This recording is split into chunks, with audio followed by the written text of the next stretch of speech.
আসসালামু আমরা এখন সকালবেলা মানুষের বৃষ্টি হইতেছে, এর লাগে আমরা বৃষ্টি লেগিয়া বউ বাবা খাইতেছি। সকালবেলা পেঁয়াজ, আদা, রসুন, আলু, ডাল, চাল সবাই মিলে খাবো।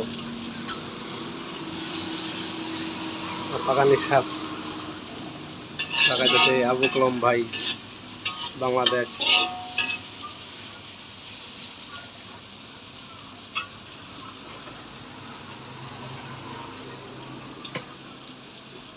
লবণ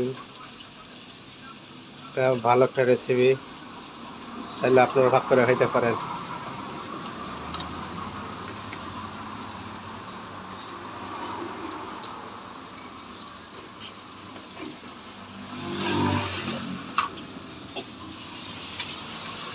দারচিনি, গরম মশলা,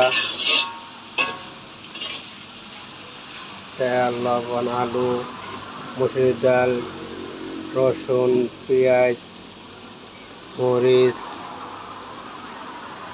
ভালো একটা রেসিপি, চাইলে আপনারা ভাগ করে খাইতে পারবেন। খোদা হাফেজ।